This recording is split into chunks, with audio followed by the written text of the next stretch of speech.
Good morning everyone. दोस्तों, आज है नवंबर 20 2023 और हम लोग करेंगे द हिंदू न्यूज़पेपर के एनालिसिस। मेरा नाम है सितेंद्र चौधरी और आज हम लोग कौन कौन से टॉपिक यहाँ पे करेंगे।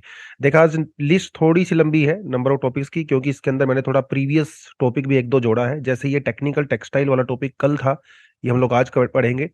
फ्रीबीज वाला जो टॉपिक है एडिटोरियल सेक्शन में, ये कल भी दिया हुआ था, आज भी दिया हुआ है। हालांकि काफी पुराना टॉपिक है, लेकिन क्योंकि अभी 5 स्टेट्स के अंदर इंडिया में इलेक्शंस होने वाले हैं, तो भाई फ्रीबीज का कल्चर थोड़ा बढ़ गया है।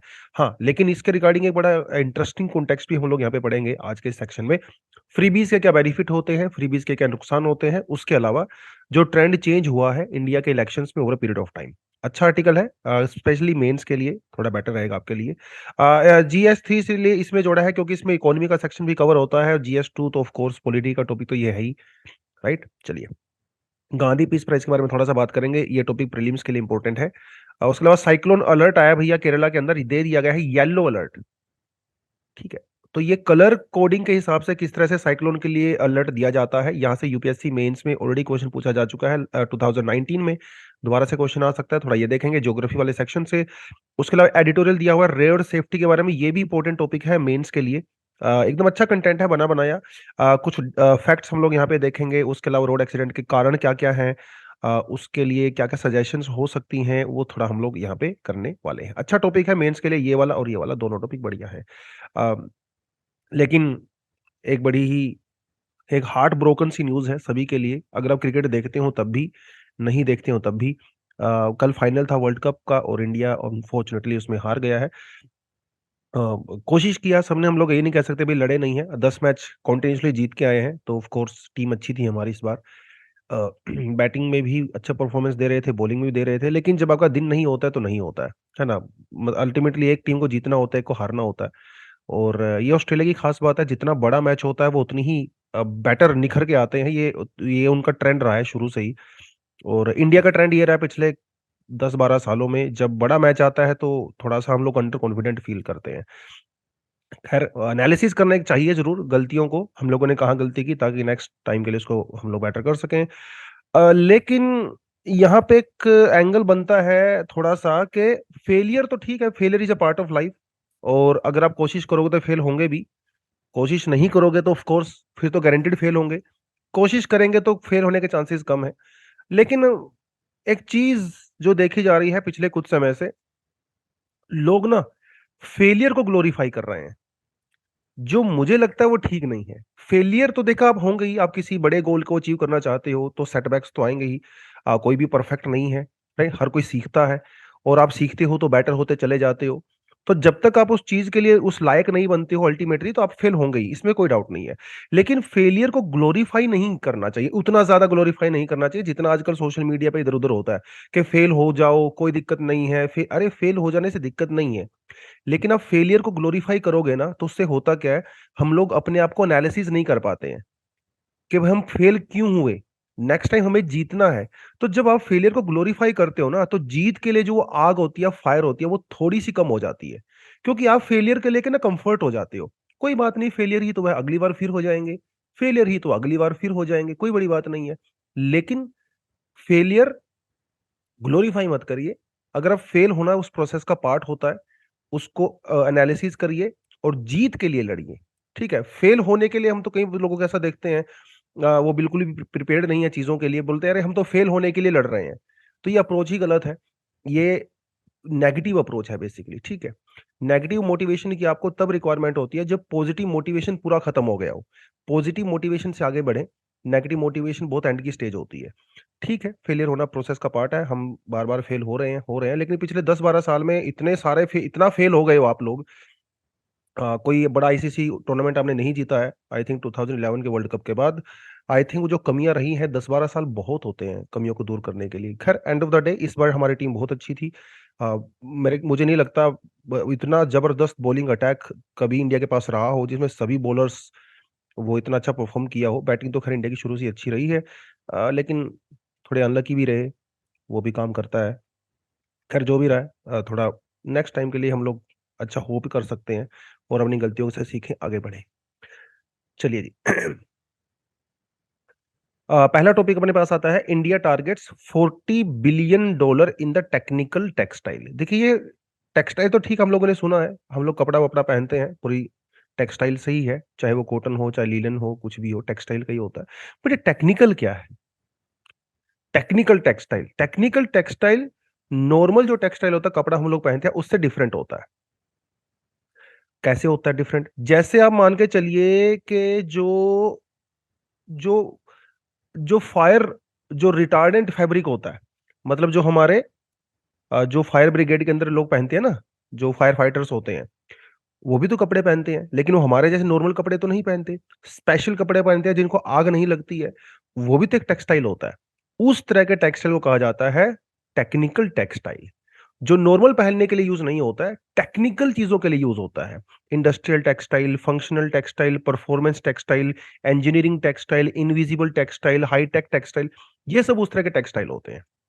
जैसे आप एक मान के चलो, जैसे रेन कोट होता है, ठीक है, या फिर कुछ और ऐसा, मंडी वगैरह में आपने देखा होगा वो तरपाल बनाई जाती है, उस तरह के टेक्निकल टेक्सटाइल्स होते हैं ये थोड़ा मैंने जैसे ये फायर ब्रिगेड वाला आप समझ लीजिए, इन्हें टेक्निकल टेक्निकल टेक्सटाइल बोलते हैं। और 40 बिलियन का हम लोगों ने टारगेट रखा है।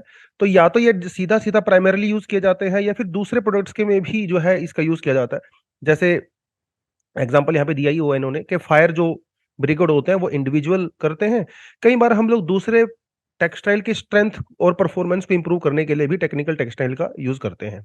जनरली इसको 12 कैटेगरी में डिवाइड किया जाता है: build tech, cloth tech, Jio tech, इंड्यू tech, mobi tech, media tech. ये सब आपको याद वाद नहीं करना, ये तो इसकी फालतू की इन्फॉर्मेशन डाला है यहाँ पे। पर थोड़ा सा आपको आइडिया होना चाहिए कि यस, टेक्निकल टेक्सटाइल होता क्या है। हमने एक नेशनल टेक्निकल अपना टेक्निकल टेक्सटाइल मिशन भी चलाया है, और इसे 4 साल के लिए हम लोगों ने चलाया है। इसको 2021 से लेके 2024 तक चलाया है। अभी हम लोगों ने इसको थोड़ा एक्सटेंड कर दिया है 2026 तक। 1500 करोड़ के लगभग हम लोगों ने इसमें डाले हैं सरकार ने, ताकि ये ग्रो हो सके, क्योंकि टेक्निकल टेक्सटाइल एक ग्रोइंग फील्ड है। और अभी हम लोग क्या करते हैं, इंडिया में बहुत सारा टेक्निकल टेक्सटाइल इंपोर्ट करते हैं वेस्टर्न कंट्री से, जर्मनी वगैरह से करते हैं। तो अगर इंडिया में बनाएंगे तो ऑफ कोर्स बहुत बेनिफिट होगा। जीडीपी तो ग्रो करेगा ही करेगा, कितने सारे लोगों को यहाँ पे जॉब्स भी मिलेंगी, राइट। और अलग अलग सेक्टर में हम लोग इसका यूज कर सकते हैं, जैसे एग्रीकल्चर, हॉर्टिकल्चर, है ना, एक्वाकल्चर फील्ड वगैरह में कर सकते हैं। मिलिट्री, पैरामिलिट्री में जो यूज होते हैं कपड़े, टेक्निकल कपड़े होते हैं वो भी, है ना, वहाँ पे हम लोग इसका यूज करते हैं। ट्रांसपोर्टेशन इंफ्रास्ट्रक्चर के लिए हाईवे, रोडवेज वगैरह में हम लोग डेफिनेटली इसका यूज करते हैं। जो जनरल पब्लिक के लिए हेल्थ केयर, हाइजीन वगैरह में हम लोग इनका यूज कर सकते हैं। ये थोड़ा सा छोटा सा टॉपिक है, बहुत लंबा चौड़ा टॉपिक नहीं है, बट स्टिल थोड़ा सा आइडिया आपको टेक्निकल टेक्सटाइल के बारे में पता होना चाहिए कि क्या है, कहाँ है, इसके एप्लीकेशंस क्या क्या है। हल्का सा नेशनल टेक्सटाइल मिशन की कम से कम आप ये डेट याद कर सकते हो, ठीक है। चलो, रेनिंग प्रोमिस। रेनिंग प्रोमिस देखिए यहाँ पे क्या लिखा हुआ है: competitive populism seem to have replaced communalism in a campaign. मतलब इसका क्या है? आपने एक चीज नोटिस किया होगा, कुछ साल पहले तक हमारे देश में जब इलेक्शंस होते थे, चाहे वो स्टेट लेवल पे हो चाहे वो नेशनल लेवल पे हो, कास्ट बेस्ड पॉलिटिक्स बहुत ज्यादा हुआ करती थी, रिलीजियन बेस्ड पॉलिटिक्स बहुत ज्यादा हुआ करती थी।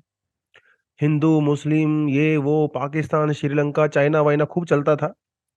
सेंटर में रहता था कास्ट, क्योंकि ये बहुत इंपॉर्टेंट फैक्टर है हमारी पॉलिटी का। अनफॉर्चुनेटली, मानो या ना मानो, कास्ट रिलीजन बहुत इंपॉर्टेंट फैक्टर है हमारी लाइफ का भी, हमारी पॉलिटिकल सिनेरियो का भी।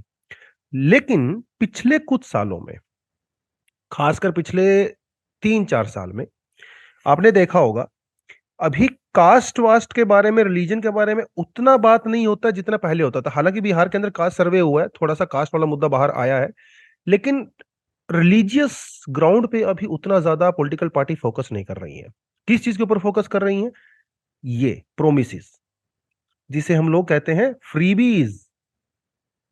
आजकल आप पॉलिटिकल रैलीज देखोगे ना, फ्रीबीज की चर्चाएं होती हैं। आपको फ्री बिजली देंगे, 100 यूनिट देंगे, लैपटॉप देंगे, एलईडी देंगे, स्विंग मशीन देंगे, बिजली का बिल माफ करेंगे। आजकल आपने वो चीज देखी होगी। ये हर पॉलिटिकल पार्टी बढ़ चढ़ के एक दूसरे से ज्यादा प्रोमिस करते हैं। उनके मैनिफेस्टो में भी अगर आप देखोगे ना, उनके मैनिफेस्टो भरे हुए हैं, हम लोग ये देंगे, वो देंगे, फलाना ढिमकाना। तो थोड़ा सा हमारे यहाँ पे जो पॉलिटिकल डायरेक्शन है, पॉलिटिक्स मतलब इलेक्शन पॉलिटिक्स है, चेंज तो हुआ है, राइट। वो अच्छे के लिए हुआ, बुरे के लिए हुआ, दैट्स अ डिफरेंट थिंग, लेकिन यस एजेंडा चेंज हुआ है। अगर आप मेरी बात से अग्री करते हो तो कमेंट सेक्शन में जरूर बताएं। कास्ट रेलिवेंट है, बट कास्ट के साथ साथ ये जो वेलफेयर प्रोग्राम चलाए जा रहे हैं, अनाउंस किए जाते हैं, और मुझे लगता है कि ये ज्यादा शुरुआत इसकी हुई कहां से, आम आदमी पार्टी ने जब से ये करना शुरू किया तो बाकी फिर लोग जो है उसको फॉलो करने लगे। अब एक चीज समझिए यहाँ पे, फ्रीबीज की जब हम लोग बात करते हैं, राइट, और एक टर्म यहाँ पे होती है वेलफेयर। वेलफेयर होती है, इंडिया तो एक वेलफेयर स्टेट है, ये तो हमारे कॉन्स्टिट्यूशन में भी लिखा हुआ है। डीपीएसपी है वो भी कहते हैं कि भैया इंडिया वेलफेयर स्टेट है, तो ये तो आपको करना ही है। फ्रीबीज और वेलफेयर में क्या डिफरेंस होता है, कोई ऐसी क्लियर कट डेफिनेशन तो नहीं है दोनों की, बट फिर भी अगर आप इसको लॉजिकली सोचें, फ्रीबीज यूजली किए जाते हैं शॉर्ट टर्म गेन के लिए, इलेक्टोरल गेन्स के लिए फ्रीबीज अनाउंस किए जाते हैं, जबकि वेलफेयर एक पूरी तरह से सोचा समझा प्लान्ड और लॉन्ग टर्म एक इनिशिएटिव होता है गवर्नमेंट का, जिसमें पूरी गवर्नमेंट मशीनरी इन्वॉल्व होती है, बजट के अंदर अनाउंसमेंट्स होती हैं, एक आप पूरा एकदम प्रोसीजर के थ्रू जाते हो, लेजिस्लेटिव प्रोसीजर के थ्रू जाते हो, एग्जीक्यूटिव प्रोसीजर के थ्रू जाते हो जब वेलफेयर करते हो।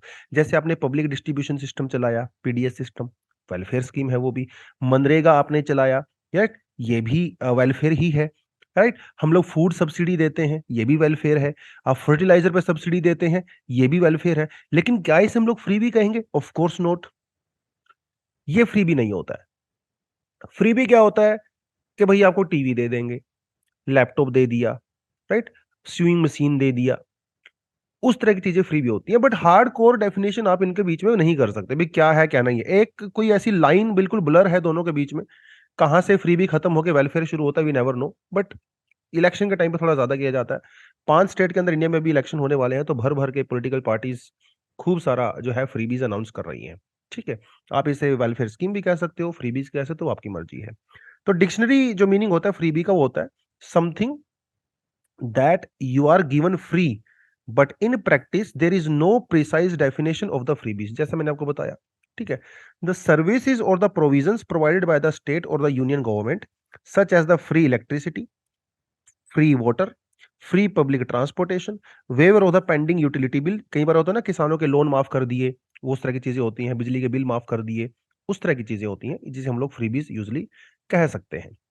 ठीक है, ये थोड़ा सा यहाँ पे है। उसके अलावा freebies gives you an impression of something that is dole और a gift given to the population, जैसा इलेक्शन टाइम पे होता है। अब फ्रीबीज अच्छा है या बुरा है, आजकल इसे रेवड़ी कल्चर भी कहा जाता है, और मोदी जी ने, हमारे पीएम ने कहा था कि ये रेवड़ी कल्चर है। हालांकि मोदी जी खुद बहुत सारे फ्रीबीज अनाउंस करते हैं, रेवड़ी खुद, बट ये पॉलिटिकल कंपल्शंस हैं हमारे यहाँ पे पॉलिटिकल सिनेरियो में।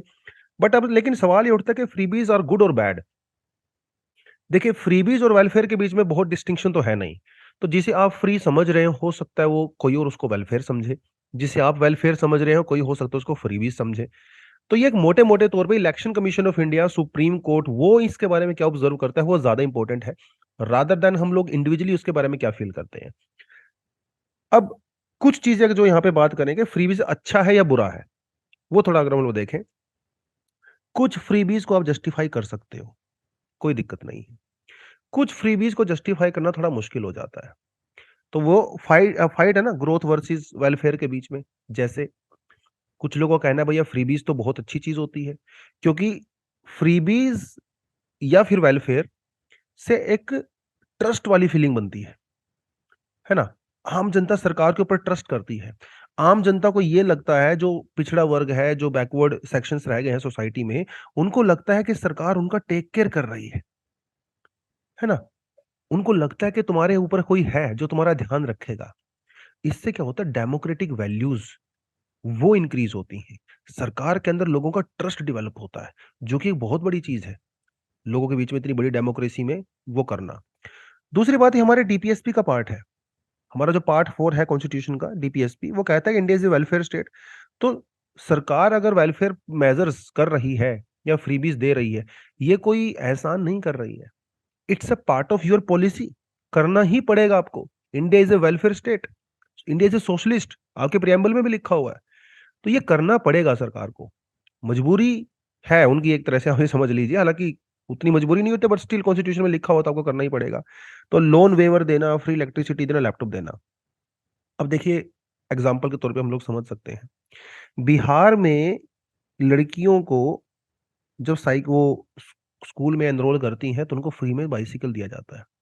और ये देखा गया ओवर पीरियड ऑफ टाइम कि बिहार में जो लड़कियों की जो एनरोलमेंट है वो भी इंक्रीज हुई है, और उनका रिटेंशन भी इंक्रीज हुआ है स्कूल में। तो विमेन एजुकेशन को इम्पोर्ट, अब जब ये साइकिल अनाउंस किए गए थे, लोग कह रहे थे तो फ्री भी है, लेकिन इसका इम्पैक्ट तो हुआ है ऑब्वियसली। वर्ल्ड बैंक ने भी ये कहा है कि जो पब्लिक डिस्ट्रीब्यूशन सिस्टम है, हालांकि वेलफेयर स्कीम है, बट कुछ लोग इसे भी फ्री भी कह रहे हैं, इससे हमारे कंट्री के अंदर 7% से ज्यादा पॉवर्टी रिड्यूस हुई है। ये वर्ल्ड बैंक का डेटा है। तो वेलफेयर और फ्रीबी से होता तो है, ऑफ कोर्स बेनिफिट मिलता है। अब जैसे आप ये समझ लीजिए कि जैसे तमिलनाडु में इलेक्शन हुए, तो वहां पे जो महिलाएं हैं उनको सीविंग मशीन दी गई, सिलाई मशीन दिया गया। अब जिन लोगों को, महिलाओं को सिलाई करना आता है, अब सबको तो नहीं आता, बट जिनको आता है उनके लिए तो वो एक एम्प्लॉयमेंट अपॉर्चुनिटी हो गया। यस। एक, और कई जगह तमिलनाडु में देखा गया, कई गांव की महिलाओं ने काइंड ऑफ स्टार्टअप भी शुरू कर दिया है, जब सरकार ने उनको जो है वो सिलाई मशीन फ्री में दिया है। उनके पास पहले पैसा नहीं था, नहीं कर पा रही थी, अभी सभी के पास है तो कर पा रही हैं। तो कुछ जगह पे डेफिनेटली बेनिफिट मिलता है। अब जैसे मान लो महिलाओं को जो है फ्री बस जो है वो राइड दिया गया, और इसके बाद नोटिस किया गया है कई एरियाज में वीमेन का जो लेबर पार्टिसिपेशन है वो इंक्रीज हुआ है। ठीक है। तो फ्रीबीज उतना भी गलत नहीं है जितना देखने में लगता है, but yes, there are some points जो आप कह सकते हो कि नहीं ये गलत है। जैसे, एक तो सीधी सी बात है भाई, जो सरकार का जो पैसा है वो तो इनके अंदर जाएगा ही जाएगा। तो एक बर्डन तो है, एक्सचेकर के ऊपर एक तरह का बर्डन है, आप ये कह सकते हो, राइट। चाहे वो स्टेट गवर्नमेंट है, चाहे सेंट्रल गवर्नमेंट हो। और कई सारी स्टेट गवर्नमेंट को आप देखोगे वो डेट के अंदर है। पंजाब का के अंदर जितना रिवेन्यू होता है, उसमें से लगभग लगभग 45% वो सिर्फ डेट में ही चला जाता है। और ये डेट क्या है? वेलफेयर और फ्रीबीज। कई सारे स्टेट का यही हाल है। अब बात यह है कि जब सरकार इस तरह की चीजें चलाती है, कुछ लोगों का कहना है कि सरकार जॉब्स तो प्रोवाइड करवा नहीं रही है लोगों को, तो ये कॉम्पनसेट करने के लिए, अपने फेलियर को कॉम्पनसेट करने के लिए गवर्नमेंट्स क्या करती हैं? फ्रीबीज चलाती हैं। अब लोग कहते हैं सर आप हमें जॉब्स नहीं दे रहे, वो कह रहे हैं कि कोई बात नहीं, जॉब नहीं दे रहे, फ्री में अनाज तो दे ही रहे हैं ना, वो खाओ। तो ये थोड़ा सा इशू यहाँ पे होता है। अभी कुछ समय पहले केरला के अंदर, सॉरी, कर्नाटका में जो कॉफी प्लांटेशन होता है, ये देखा गया over a period of time, अभी पिछले कुछ सालों में जो कॉफी प्लांटेशन के लिए जो लेबर है वो मिल ही नहीं रही है। कई बड़ी बड़ी जो कॉफी जो प्लांटर्स हैं उन्होंने कंप्लेंट भी किया है सरकार को, क्योंकि गवर्नमेंट वहां पे वेलफेयर स्कीम्स की वजह से अनाज वगैरह फ्री मिल जाता है, मकान फ्री मिल जाता है, तो लोग ना काम करना छोड़ गए हैं, या फिर ऐसी जगह पे काम करते हैं जो घर के आसपास है। तो लेबर फोर्स पार्टिसिपेशन भी डिक्लाइन होता है जो बहुत ज्यादा फ्रीबीज देने से। ठीक है। और फ्रीबीज अगर आपको मिलने लगती हैं तो ऑफ कोर्स इसका एक मोरल हजार्ड तो होता ही है, लोग सरकार से ज्यादा ही उम्मीद लगाने लगते हैं। अगर कल को वेलफेयर जो भी स्कीम है, अगर सरकार उसको वापस लेती है तो आप वापस नहीं ले सकते। चलाया तो आपने वो 4 महीने के लिए था, साल भर के लिए था, लेकिन आप जैसे ही उसको वापस लोगे तो नेगेटिव इंपैक्ट पड़ता है आपकी इमेज के ऊपर। तो पॉलिटिशियंस एक बार स्कीम चलाने के बाद वापस लेते नहीं है बेसिकली। अब उससे होता है क्या? Over a period of time debt. अब श्रीलंका में क्या हुआ? यही तो हुआ। Sri Lanka is a welfare state, kind of socialist state, हर चीज वहां पे या तो फ्री है, हाई सब्सिडी है, रेवेन्यू सरकार के पास है नहीं, आप फ्री बीज दिए जा रहे हो, दिए जा रहे हो, तो एक दिन ऐसा तो आएगा ना जब आपका खर्चा ज्यादा हो जाएगा, आमदनी कम हो जाएगी, तो वो हाल हो सकता है। तो लॉन्ग टर्म के लिए it's not a good idea. ठीक है, बस ये थोड़ा सा पता होना चाहिए आपको। चलिए, IMA nurses association honoured with Indira Gandhi peace prize. ये वो वाला गांधी पीस प्राइज नहीं है जो थोड़े दिन पहले हम लोगों ने पढ़ा था, ये इंदिरा गांधी पीस प्राइज है। तो एग्जाम के लिए उतना इंपॉर्टेंट नहीं है to be honest. Indira Gandhi peace, Gandhi peace prize important है, वो अलग है, ये वाला अलग है। तो इंडियन जो मेडिकल एसोसिएशन है, ठीक है, अभी जो उनको मिला है, इंडियन मेडिकल एसोसिएशन को, और जो नर्सिस, ट्रेंड नर्सिस एसोसिएशन जो इंडिया का है, इनको मिला है इस बार का इंदिरा गांधी पीस प्राइज। 25 लाख का इसमें कैश दिया जाता है, और एक सर्टिफिकेट वगैरह आपको मिलता है। 1986 के अंदर इंदिरा गांधी जी की मृत्यु के बाद इसको स्टार्ट किया गया था। ये जो ज्यादा इंपॉर्टेंट नहीं है एग्जाम के लिए, ये वाला इंपॉर्टेंट है। Gandhi peace prize. 2023 में गांधी पीस प्राइज मिला है 2021 के लिए। किसको मिला था? गीता प्रेस को मिला था। ये तब भी हम लोगों ने टॉपिक किया था, और इसे हम लोगों ने 1995 में शुरू किया था। गांधी जी की 125th बर्थ एनिवर्सरी के ऊपर शुरू किया था हम लोगों ने इसको। और ये वर्ल्ड ओवर बहुत रिनाउंड और बहुत रिस्पेक्टेड प्राइज माना जाता है, गांधी पीस प्राइज। और ये this award can be conferred the joint award as may be decided by the jury. ठीक है, नेशनल मंडेला को भी इसमें दिया गया है। बांग्लादेश का जो ग्रामीण बैंक है वो भी जो दोनों को दिया गया है 2000 में, 2000 के अंदर जॉइंटली दिया गया है। ठीक है, इसमें देखिए यहाँ पे ये पॉइंट बड़ा इंपॉर्टेंट है, एग्जाम से हमें आपसे ऐसे ही पूछेगा, which of the following are not the criteria to award Gandhi peace prize. तो ध्यान रखो, नेशनैलिटी इसके अंदर क्राइटेरिया है। किसी भी देश के किसी भी इंसान को जिसने अच्छा काम किया है, गांधी पीस प्राइज मिल सकता है। ये सिर्फ भारतीय को नहीं मिलता, नॉन भारतीय को भी मिल सकता है। कोई race, language, caste, creed, nationality, sex, कुछ भी इसके अंदर डिस्क्रिमिनेशन नहीं होता किसी भी बेस पे। तो देखो, मिला है ना, ग्रामीण बैंक बांग्लादेश को, डॉक्टर नेशनल मंडेला को भी मिला है। तो किसी को इसमें 1 करोड़ रुपया मिलता है, साइटेशन मिलता है, प्लाक मिलता है। ठीक है, और कुछ शॉल वगैरह जो है वो ट्रेडिशनल आइटम यहाँ पे दी जाती है। किसको गांधी पीस प्राइज मिलेगा ये डिसाइड किया जाता है एक कमिटी के द्वारा, जिसके अंदर हमारे पीएम होते हैं, चीफ जस्टिस ऑफ इंडिया होते हैं, जो लार्जेस्ट अपोजिशन पार्टी है वो होती है, और 2 एमिनेंट मेंबर होते हैं। ठीक है, वो करते हैं। और the term of the jury is the 3 years. ठीक है, एक्स ऑफिशियो मेंबर होते हैं पीएम, सीजीआई और लीडर ऑफ ऑपोजिशन। ये जो 2 एमिनेंट मेंबर होते हैं ये गवर्नमेंट के द्वारा ही अपॉइंट किए जाते हैं। रीअपॉइंटमेंट इज एप्लीकेबल, यस, आप दोबारा से रीअपॉइंट किए जा सकते हो, उसमें कोई दिक्कत नहीं है। जो प्राइम मिनिस्टर होते हैं वो इस ज्यूरी के हेड होते हैं। In his absence remaining member of the jury decide the presiding officer. ठीक है, अगर अगर पीएम है तो ठीक है, अगर नहीं है तो बाकी जो है वो अपना प्रिजाइडिंग ऑफिसर डिसाइड कर लेते हैं। ठीक है, तो इनको ये डिसीजन बनता है, और ये डिसीजन कंसेंट का होता है। ऐसा नहीं है कि भैया एक 2 लोगों ने हाँ कर दिया, 3 लोगों ने ना कर दिया, ऐसा नहीं होता है। सभी लोगों को डिसीजन माना जाता है, तब जाके अवार्ड दिया जाता है। तो इसकी वैल्यू बहुत ज्यादा है गांधी पीस प्राइज की। ये प्रीलिम्स के लिए थोड़ा सा कंटेंट है, आप कर सकते हो। ठीक है, चलिए आगे बढ़ते हैं। Yellow alert issued for the 6 districts in Kerala today. देखिए एक टॉपिक एक्स्ट्रा मैंने यहाँ पे ऐड किया, ये सेल्फ स्टडी के लिए है, प्रीलिम्स के पर्सपेक्टिव से। ठीक है, केरला के अंदर एक सीजम होती है जिसे जीआई टैग दिया गया है। ठीक है, इसका नाम होता है ओन्नातुकरा सीजम। तो गवर्नमेंट वहां पे कुछ डिस्ट्रिक्ट के अंदर, जैसे स्पेशली आलापुझा, कोल्लम और पथनामिथिला, ये जो डिस्ट्रिक्ट है उसके अंदर इस सीजन को थोड़ा सा प्रमोट करने की कोशिश कर रही है वहां की सरकार। इसके अंदर विटामिन ई और एंटीऑक्सीडेंट काफी अच्छी मात्रा में होते हैं। प्रीलिम्स के लिए टॉपिक है। उसके अलावा केरला में कई सारे और जीआई टैग जो है यहाँ पे लिस्ट है, 32 टोटल है, 32 या 33 के आसपास। तो ये लिस्ट मैंने पूरा दिया हुआ है। ठीक है, अब क्या सभी पे रट्टा मारना आपको बिल्कुल भी नहीं, जो न्यूज में होते हैं सिर्फ उसी को याद करना होता है। हाँ, आप जिस स्टेट से बिलोंग करते हो उसके अंदर जो जीआई है वो तो आप कम से कम याद कर ही सकते हो, या पिछले 2-3 साल में जो जीआई टैग जिनको मिला है वो आपने याद कर सकते हो। एग्जाम में क्वेश्चन आएगा सिंपल सा प्रीलिम्स को लेके, बस आपने रट्टा ही मारना है, इसमें तो कुछ और आपने दिमाग लगाना नहीं है। Yellow alert issued for the 6 district in the Kerala today. तो आईएमडी ने येलो अलर्ट इशू कर दिया है क्योंकि बे ऑफ बंगाल के अंदर कुछ साइक्लोनिक सर्कुलेशन देखने को मिल रहा है।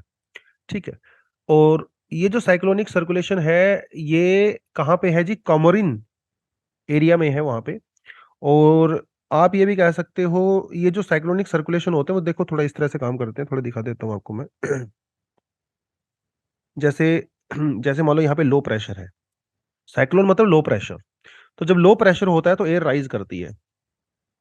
ठीक है, और जब एयर राइज करती है तो चारों तरफ से एयर इसकी तरफ आती है, ऐसे विंड की फॉर्म में आती है चारों तरफ से, क्योंकि यहाँ पे थोड़ा वैक्यूम सा क्रिएट हो जाता है। ठीक है, लेकिन ये जो एयर ऊपर की तरफ राइज कर रही है वो सीधा ऐसे नहीं करती है डायरेक्ट, वो ऐसे रोटेटरी फैशन में करती है, यूं जाती है लाइक दिस। और ऊपर जाने के बाद वो एयर जो है थोड़ा इस साइड में और थोड़ा इस साइड में चली जाती है। तो इसे कहते हैं साइक्लोनिक सर्कुलेशन। ठीक है, ये ओशंस में होता है, क्योंकि ट्रॉपिकल साइक्लोन सिर्फ ओशंस में आते हैं। क्यों आते हैं ओशंस में? क्योंकि उसके अंदर मॉइस्चर होता है। जितना ज्यादा मॉइस्चर होगा उतना ही स्ट्रॉन्ग आपका साइक्लोन भी होगा। और ये मॉइस्चर आपको लैंड के ऊपर नहीं मिलता है, इसलिए लैंड के ऊपर ट्रॉपिकल साइक्लोन्स नहीं होते हैं, सिर्फ ओशन बॉडी में होते हैं। तो जैसे इस समय बे ऑफ बंगाल की बात कर रहे हैं, ठीक है, और अरेबियन सी में भी आते हैं। हालांकि 60 to 70% ट्रॉपिकल साइक्लोन वो बे ऑफ बंगाल में ही आते हैं, अरेबियन सी में नहीं आते हैं। तो इस समय क्या चल रहा है, रिटर्निंग मॉनसून चल रही है। रिटर्निंग मॉनसून मतलब जिसे हम लोग नॉर्थ ईस्ट मॉनसून भी कहते हैं, राइट। तो वो कहाँ से कहाँ चलती है, इस साइड से ऐसे चलती है, और इस समय में कुछ छोटे छोटे ट्रॉपिकल साइक्लोन्स वगैरह वो यहाँ क्रिएट हो जाते हैं बे ऑफ बंगाल में, थोड़े बहुत अरेबियन सी में भी हो सकते हैं। तो ये जब विंड्स चलती हैं बे ऑफ बंगाल से तमिलनाडु कोस्ट की तरफ, थोड़ा केरला की तरफ, क्योंकि यहाँ पे नीलगिरी हिल्स वगैरह हैं, तो वहाँ पे भी डिसेंट रेनफॉल होता है इस विंड से, जो आती हैं, क्योंकि ये जब बे ऑफ बंगाल से आती है तो अपने साथ मॉइस्चर कैरी करके लेके आती हैं। तो उस वजह से केरला के कुछ जगह पे जो है अभी आईएमडी ने एक येलो अलर्ट इशू किया है। जो मतलब जितनी स्ट्रेंथ होती है साइक्लोनी की, उसके बेसिस पे जितना बारिश वारिश होगा उसके बेसिस पे हवाएं जो चलती हैं, वो सब कुछ क्राइटेरिया होता है आईएमडी के द्वारा, उनके बेसिस पे ये red alert, yellow alert, green alert वो सब इशू किया जाता है। और इस समय केरला में जो है वो येलो अलर्ट इशू किया गया है। अगर आप यहाँ पे देखें तो बेसिकली 4 तरह का अलर्ट होता है, ग्रीन, येलो, ऑरेंज और रेड। ये यूपीएससी में ऑलरेडी क्वेश्चन यहाँ से आ चुका है मेंस में। तो अगर मैं आपको टॉपिक करवा रहा हूँ तो मान के चलो कि वो इंपॉर्टेंट टॉपिक है, ठीक है। ग्रीन कलर में तो कोई दिक्कत नहीं है, ऑल इज वेल है भैया ऑल इज वेल, टेंशन ही नहीं है। येलो अलर्ट में थोड़ी टेंशन शुरू हो जाती है, क्योंकि वो जो साइक्लोन बनता है ग्रीन अलर्ट में वो थोड़ा सा इंटेंस हो जाता है। तो इसका मतलब सीधा से कि बी अवेयर, जैसे हमारी जो रेड लाइट होती है ट्रैफिक वाली, पहले उसमें येलो लाइट होती है, फिर रेड लाइट होती है। तो येलो लाइट का मतलब ये होता है कि बी अवेयर, थोड़ा सामने देखो। रेड लाइट का मतलब होता है कि रुक जाओ, ठीक है। तो येलो अलर्ट के अंदर ये चांस होता है कि आने वाले कुछ दिनों में वेदर खराब हो सकता है, थोड़ा ध्यान रखो। ऑरेंज का मतलब है बी प्रिपेयर्ड, अभी तैयारी करना शुरू कर दो, क्योंकि अभी चीजें बिगड़ सकती हैं। कम्युनिकेशन डिस्ट्रप्शन हो सकता है ना, रोड वगैरह जाम हो सकते हैं, रेल लाइन भी डिस्टर्ब हो सकती है। इसका मतलब ये होता है इलेक्ट्रिसिटी ब्लैकआउट हो सकता है। तो you need to prepare yourself कि हाँ भाई कुछ होगा। रेड अलर्ट तो फिर पूरा ही रेड अलर्ट हो गया, इसके अंदर तो फुल ऑन वार्निंग दी जाती है, इवैक्यूएशन प्लान किए जाते हैं, वेदर बहुत खराब होता है, ट्रैवलिंग वगैरह को रोक दिया जाता है। तो केरला में मिला है इस समय येलो अलर्ट, ठीक है जी। यहाँ इतना ही याद करना आपने बस थोड़ा सा, ये पॉइंट आप एक्स्ट्रा कर सकते हो सेल्फ स्टडी के परस्पेक्टिव से, ठीक है। तो जब साइक्लोन्स आते हैं तो साइक्लोन्स में क्या करना चाहिए, इसके लिए नेशनल डिजास्टर मैनेजमेंट जो अथॉरिटी है उसने कुछ गाइडलाइंस जो है इशू करी हैं। अब ऑफ कोर्स ये जो गाइडलाइंस है वो कोस्टल एरिया, अब दिल्ली के लिए तो नहीं है ये, क्योंकि दिल्ली में तो ट्रॉपिकल साइक्लोन नहीं आता। ट्रॉपिकल साइक्लोन तो कोस्टल एरिया में ही आता है, और मोस्टली हमारी ईस्टर्न कोस्ट पे ही आता है, इधर आता है, क्योंकि बे ऑफ बंगाल के अंदर ज्यादा साइक्लोन क्रिएट होते हैं। तो एनडीएमए ने ये कुछ गाइडलाइंस जो है यहाँ पे दी हुई है, थोड़ा भी इसको देख सकते हो। भैया कोस्टल एरिया में प्लांटेशन करिए, मैंग्रोव के पेड़ पौधे लगाइए, राइट। मैपिंग करना जरूरी है, क्योंकि यार हमारे पास रिसोर्सेज लिमिटेड है, तो आप लिमिटेड रिसोर्सेज को हर जगह इंप्लीमेंट नहीं कर सकते ना, कुछ खास एरिया में ज्यादा फोकस आपको करना पड़ेगा, ठीक है। लैंड यूज प्रॉपर तरीके से कंट्रोल करिए, इंजीनियरिंग स्ट्रक्चर वगैरह जो है बेटर तरीके से वहां पे बनाइए, जो भी कोस्टल एरिया में रहते हैं। फ्लड मैनेजमेंट अच्छे से करिए, ये वेजिटेशन कवर वगैरह तो ये वाला पॉइंट ही हो गया फर्स्ट वाला, अब वो कर सकते हो, ठीक है। कुछ शेल्टर हाउस वगैरह आप वहां पे बना सकते हो, ये कुछ एनडीएमए ने गाइडलाइंस यहाँ पे दिया हुआ है। वैसे तो ये सेल्फ स्टडी के लिए ही है, ठीक है। थोड़ा सा पढ़ोगे, सिंपल सिंपल से पॉइंट है, आराम से याद हो जाते हैं, कुछ इसमें रट्टा वट्टा ज्यादा आपको मारना नहीं होता है। चलिए जी, एडिटोरियल क्या कहता है, steering road safety in India back on to the right lane, ठीक है। हेडिंग वेडिंग पे नहीं जाएगा, क्या मतलब है इसका, बस ये बताता है कि भैया इंडिया में जो रोड्स हैं, एक पहली बात तो वो बहुत डेंजरस है, राइट। डेंजरस क्यों है और उनको सेफ कैसे बनाया जा सकता है, इस आर्टिकल के अंदर 3 चीजें लगभग लगभग कवर की गई हैं। अब पहले ही तो क्या कहता है देखिए, आर्टिकल न्यूज में क्यों है, क्योंकि नवंबर 19 मतलब कल हम लोगों ने मनाया world day of the remembrance for the road traffic victim, मतलब जिन लोगों की रोड एक्सीडेंट में डेथ हो गई है उनको याद किया जाता है बेसिकली इस दिन। तो सड़कें तो बहुत जरूरी हैं, कम्यूट करने के लिए, कनेक्ट करने के लिए, ट्रांसपोर्टेशन के लिए, ट्रैवलिंग के लिए बहुत जरूरी है। और किसी देश की जो इकोनॉमिक प्रोग्रेस होती है, डेवलपमेंट होती है, वो उसके सड़कों से पहचानी जा सकती है। ऑब्वियस सी बात है, जितनी अच्छी सड़कें हैं मतलब आपकी इकोनॉमी अच्छी चल रही है, इसमें कोई डाउट नहीं है। अब डब्ल्यूएचओ का यहाँ पे क्या कहना है, डब्ल्यूएचओ का कहना है कि इंडिया में हर साल 3 लाख से ज्यादा लोगों की डेथ होती है सिर्फ रोड एक्सीडेंट से। और ये तो कंजर्वेटिव फिगर्स हैं, एक्चुअल डेथ इससे काफी ज्यादा है। मतलब इंडिया में हर घंटे कम से कम 30-35 लोगों की डेथ हो रही है, और रियल आंकड़े मान के चलो तो ये 50 के लगभग भी हो सकता है। हर घंटे, एवरी डे, रोज, 365 डेज। बहुत बड़ा आंकड़ा है यार, बहुत ज्यादा बड़ा आंकड़ा है। दुनिया भर में 3 मिलियन से ज्यादा लोगों की डेथ होती है, ऐसा माना जाता है। हमारी जो नेशनल जीडीपी है उसका 5 to 7% सिर्फ रोड क्रैश में जो लॉस होता है सिर्फ उसी से हो जाता है। दुनिया की हर चौथी रोड डेथ इंडिया में होती है। जितनी इंडिया में एक्सीडेंट रोड डेथ होते हैं ना, उसका 70% लोग क्या करते हैं, वो ओवर स्पीडिंग की वजह से होता है। बहुत बड़ी बात है ये आंकड़े क्योंकि डब्ल्यूएचओ ने दिए हैं इसलिए काफी ऑथेंटिक भी हैं, और आप इसको अपने एग्जाम में एज इट इज भी यूज कर सकते हो, there is no issue at all. सीधा सीधा लिखोगे Indian roads are not safe, वो स्टेटमेंट के अंदर उतना वजन नहीं है। उसको आपको बताना पड़ेगा एग्जामिनर को कि why Indian roads are not safe. तो ये पॉइंट अगर आप लिखोगे Indian roads are very dangerous, तो साथ में उसको एग्जांपल दोगे क्यों है डेंजरस, क्योंकि 3 लाख डेथ इंडिया में हर साल होती है, तो उसको पता चल गया अकॉर्डिंग टू डब्ल्यूएचओ। अब लिखो उसको ऐसा, राइट। अब बहुत सारे कोज हैं इंडिया में रोड एक्सीडेंट की वजह से, राइट। साइन बोर्ड वार्निंग वगैरह होती ही नहीं है। इंडिया में जो 60 to 70% जो रोड एक्सीडेंट होते हैं वो सीधी रोड पे होते हैं, सीधी रोड पे। और सीधी रोड पे हमारे यहाँ पे साइन बोर्ड होते नहीं है। साइन बोर्ड कहाँ होते हैं, जो कर्व एरियाज होते हैं। तो सीधी रोड के ऊपर भी साइन बोर्ड होना चाहिए। ओवर स्पीडिंग, रॉन्ग साइड में चलना, हमारे यहाँ पे लोगों को ट्रैफिक सेंस ही नहीं है, मुंह उठा के किसी भी साइड में चल देते हैं। समझ नहीं है भैया, उल्टा रोड है सीधा। NH1 GT रोड जो हाई स्पीड रोड होते हैं उसमें भी लोग उल्टी डायरेक्शन से आ रहे होते हैं। ड्रंकन ड्राइविंग, दारू पी के बहुत ड्राइविंग हमारे यहाँ पे लोग करते हैं। रेड लाइट जंपिंग करते हैं, लोगों को समझ में ही नहीं आता रेड लाइट क्यों होती है। मोबाइल फोन का बहुत यूज करते हैं गाड़ी चलाते समय, राइट। लैक ऑफ सेपरेट लेन हमारे यहाँ पे नहीं है, बहुत सारे रोड रोड आज भी इंडिया में सिंगल लेन ही चल रहे हैं। दिक्कत बहुत ज्यादा है। रात को जब आप सिंगल रोड पे जाते हो तो सामने से लाइट आपकी आंखों में पड़ती है, दिखता ही नहीं है कुछ भी सामने से क्या आ रहा है। मेडिकल सर्विसेज नहीं है रोड्स के ऊपर, अगर एक्सीडेंट किसी का हो भी जाता है तो 73% जो टू व्हीलर के एक्सीडेंट होते हैं वो तो हेलमेट ना पहनने की वजह से होते हैं भाई। हिट और रन केस भी बहुत सारे इंडिया में देखने को मिलते हैं, सीट बेल्ट लोग नहीं पहनते।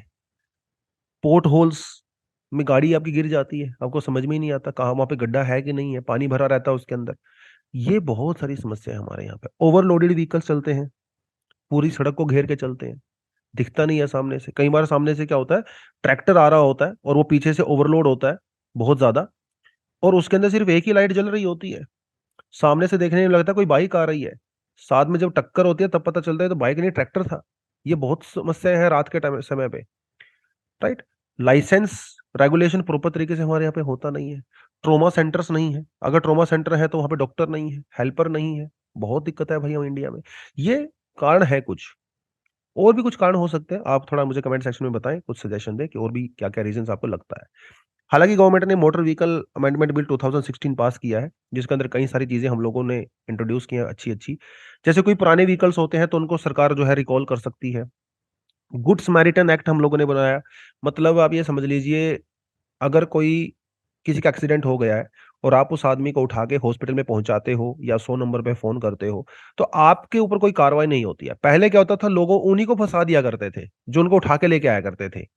लेकिन सरकार ने कहा भी ऐसा कुछ नहीं होगा, तो ये चीजें नहीं है, ठीक है। उसके अलावा जो पेनल्टी वगैरह के प्रावधान यहाँ पे थोड़े किए गए हैं। अगर किसी आदमी का एक्सीडेंट हो जाता है तो 1 से 2 घंटे का जो गोल्डन पीरियड होता है एक्सीडेंट के बाद, जिसमें उस आदमी की जान बचाई जा सकती है, तो उस गोल्डन पीरियड में कोई भी हॉस्पिटल पैसा चार्ज नहीं करेगा किसी से भी। ठीक है, तो जैसे मुन्ना भाई एमबीबीएस में दिखाते हैं ना वो, कि वो फॉर्म भरना जरूरी है क्या। तो अब सरकार ने कहा कि भैया फॉर्म भरना कोई जरूरी नहीं है, आप इंजर्ड हो हॉस्पिटल में आइए, फ्री में आपका इलाज होगा, बाकी पेपर वर्क बाद में होता रहेगा। तो ये सब चीजें इंक्लूड की गई हैं। कुछ बाइक्स वगैरह में एंटी ब्रेकिंग सिस्टम भी इंट्रोड्यूस किया गया है, मैंडेटरी कर दिया गया है अभी तो। ये थोड़ा सा बेटर रहता है नॉर्मल ब्रेकिंग से, ठीक है। तो ये थोड़ा सा है, इसका आपने देखना पड़ेगा। तो और क्या कर सकते हैं हम लोग, सरकार ने तो जो करना था कर ही दिया। कुछ प्रॉपर तरीके से इन्वेस्टमेंट करिए, ठीक है। रोड के डिजाइन आप अच्छे से करिए। हमारे यहाँ पे क्या होता है, एक सीधा रोड होता है, यहाँ से एक रोड आके इसमें ऐसे मिल जाता है, एक रोड यहाँ से भी आके इसमें मिल रहा है, एक रोड यहाँ पे आके इसमें ऐड हो रहा है। तो कुछ प्रॉपर तरीके से हमारे पे प्लानिंग है ही नहीं सड़कों की, कहाँ से क्या डिजाइनिंग नहीं है। बहुत समस्या है हमारे यहाँ पे ये। उसके अलावा सीट बेल्ट वगैरह को आप मैंडेटरी करिए, सिर्फ सीट बेल्ट ड्राइवर के लिए नहीं बल्कि जो पैसेंजर होता है उनके लिए भी करिए, ठीक है। अभी आपको याद होगा टाटा के एक्स सीईओ जो साइरस मिस्त्री जी, उनकी डेथ हो गई थी। वो पैसेंजर सीट पे बैठे थे लेकिन उन्होंने सीट बेल्ट नहीं लगा रखा था। तो सीट बेल्ट लगाना बहुत ज़रूरी है। 45 टू 50% चांस कम हो जाते हैं डेथ के, अगर आप सीट बेल्ट लगाते हो। और जो सीरियस इंजरी होती है वो तो बहुत ज़्यादा बचाई जा सकती हैं, है ना? तो हेलमेट अगर आप पहनते हो, बाइक पे होते हो, तो 42% चांस कम हो जाते हैं बहुत थ्रेटनिंग इंजरी के। बहुत ज़्यादा बड़ा नंबर है ये। और भैया ड्रिंक ड्राइविंग मत करिए, स्पीडिंग वगैरह मत करिए, तो ये सब चीज़ कर सकते हैं। यूनाइटेड नेशन का एक ग्लोबल कैंपेन है, मेक अ सेफ्टी सेटलमेंट। इसी तरह का कुछ हम लोग इंडिया में भी चला सकते हैं। मुझे ऐसा लगता है जैसे स्वच्छ भारत मिशन हम लोगों ने चलाया है, उसी तरह से हम लोग एक सेफ भारत मिशन भी चला सकते हैं, जिसका पूरा फोकस रोड सेफ्टी के ऊपर रहेगा। स्वच्छ भारत मिशन से बहुत फ़र्क पड़ा है देश में, लोगों का मेंटालिटी, माइंडसेट चेंज हुआ है। तो अगर इसी तरह का कैंपेन 2-4 साल चलाया जाए इंडिया में रोड सेफ्टी को लेके, अ, सेफ भारत मिशन टाइप का कुछ, तो मुझे लगता है कि लोग थोड़ा अवेयर तो होंगे हेलमेट वगैरह को लेके, वो सब किया जा सकता है। उसके अलावा कुछ इंटरनेशनल प्रैक्टिसेज़ हैं, जैसे लक्ज़मबर्ग वगैरह में वो लोग क्या करते हैं, पब्लिक ट्रांसपोर्ट को काफ़ी ज़्यादा प्रमोट करते हैं। वो सब किया जा सकता है। सीसीटीवी कैमरा, ड्रोन वगैरह से वो सब आप सर्विलेंस वगैरह थोड़ा बहुत कर सकते हो। वल्नरेबल सेक्शंस के लिए कुछ स्पेशल कॉरिडोर हो सकते हैं, जैसे बसेस के लिए, टेम्पो के लिए, एम्बुलेंस के लिए स्पेशल ज़ोन, डेडिकेटेड कॉरिडोर आप बना सकते हो। उसके अलावा जैसे मान के चलिए जैसे पानीपत से दिल्ली, अब काफ़ी ज़्यादा यहाँ पे फ्रीट सामान की ढुलाई बहुत ज़्यादा होती है। तो ऐसे जो कॉरिडोर्स हैं, इंडस्ट्रियल कॉरिडोर्स, वहाँ पे आप स्पेशल रोड बना सकते हो जिसके ऊपर आम आदमी नहीं चलेगा। उसके अंदर क्या होगा, सिर्फ ट्रक चलेंगे। टेम्पो ट्रक जो सामान ढुलाई वाले होते हैं। ऐसे डेडिकेटेड कॉरिडोर बनाए जा सकते हैं। जैसे हम लोग ने रेलवे के लिए बनाया है, ऐसे हम लोग रोडवेज़ के लिए भी बना सकते हैं। तो ये भी बड़ी अच्छी चीज़ हो जाएगी, क्योंकि बहुत सारे एक्सीडेंट तो इसी वजह से होते हैं भाई, बहुत ट्रैफिक होता है वहाँ पे, है ना? कंजेशन होता है बहुत ज़्यादा। तो ये सब किया जा सकता है। रोड की साइड में जो जो दारू के ठेके हैं भाई, उनको हटाइए सबसे पहली बात तो ये। ये भी बहुत ज़रूरी है, क्योंकि लोग चलते रहते हैं, दारू पीते हैं, फिर से चल चल पड़ते हैं। नशा होता है, उनको पता होता नहीं कुछ भी, और ख़ासकर शादी-वादियों के सीज़न में तो बहुत बुरी हालत होती है। तो वो कुछ सोचना चाहिए गवर्नमेंट को, हर चीज़ पैसे और रेवेन्यू के साथ नहीं की जा सकती, कुछ चीज़ें ज़िम्मेदारी से भी की जा सकती हैं। तो यही है आज के लिए कुछ आर्टिकल्स वगैरह, उसके अलावा कुछ एडिशनल आर्टिकल हैं। ये गवर्नर वाला आर्टिकल हम लोगों ने प्रीवियस 2-3 हफ्ते में कई बार कर लिया है, तो इसलिए मैंने इसको टच नहीं किया। बट अगर आपने ये नहीं पढ़ा है, तो आप इसको ज़रूर पढ़ लें।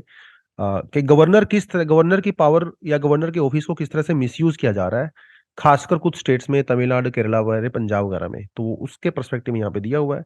गवर्नर की कॉन्स्टिट्यूशन के अंदर क्या-क्या ज़िम्मेदारियाँ होती हैं, क्या-क्या पावर्स होती हैं, डिस्क्रिशनरी पावर्स क्या-क्या होती हैं, वो सब। हालाँकि ये सब कुछ लक्ष्मीकांत के अंदर भी ठीक-ठाक सा दिया हुआ है। बट लक्ष्मीकांत के अंदर स्टैटिक पोर्शन कवर होता है, current affair as such cover नहीं होता है। करंट अफेयर आप न्यूज़पेपर से कर लीजिए, स्टैटिक पोर्शन लक्ष्मीकांत से कर लीजिए। ठीक है जी, चलो। आज के लिए स्टूडेंट इतना ही है। Thank you very much, all the best. जय हिंद, जय जवान, जय किसान।